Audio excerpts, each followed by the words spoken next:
1812. Donc ils n'ont pas d'armée et on mobilise les troupes. Ils n'ont pas de casernement non plus, forcément. Donc ils logent dans des granges, etc. au Canada où ils peuvent. Et puis les francophones, les Québécois, on les met dans les bataillons anglais. On dispersés dans les troupes anglaises. Jusqu'au jour où ils ont dit non, on est francophones. Et ils se sont autofinancés un bataillon, le 22e bataillon, de francophones. Et dedans, il y avait 14 Français.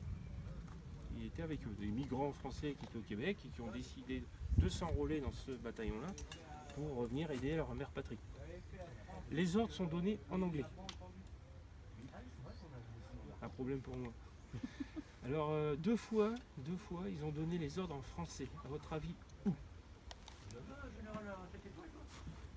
Imaginez, vous êtes fiers d'être francophone. Vous voulez embêter ou faire un petit clin d'œil à nos amis britanniques. Où est-ce que vous pouvez donner les ordres en français?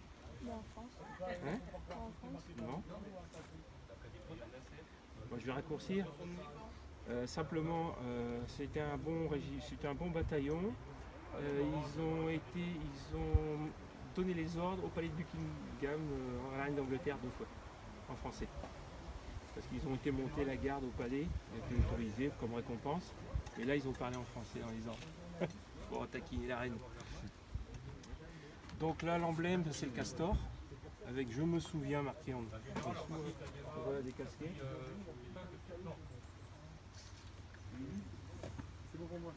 Là, des casquettes avec des castors en emblème et c'est marqué je me souviens en dessous.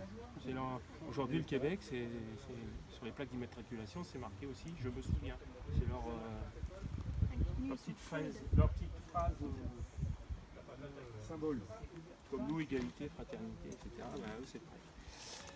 Alors, comme emblème au col, on a la feuille d'érable. Après, on aura ça, C22, et ça sur les épaules, Canada. C'est l'équipement anglais. Hein. C'est les Anglais et les Britanniques qui nous ont équipés. Sauf le fusil, c'est un fusil canadien. Mauvais fusil. Très mauvais dans les tranchées, il s'enraye facilement. Alors, inutile de dire qu'ils ont ce fusil-là parce que c'est des magouilles politiques. Ça.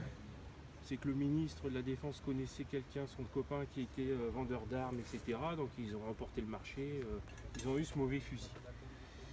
En 1917,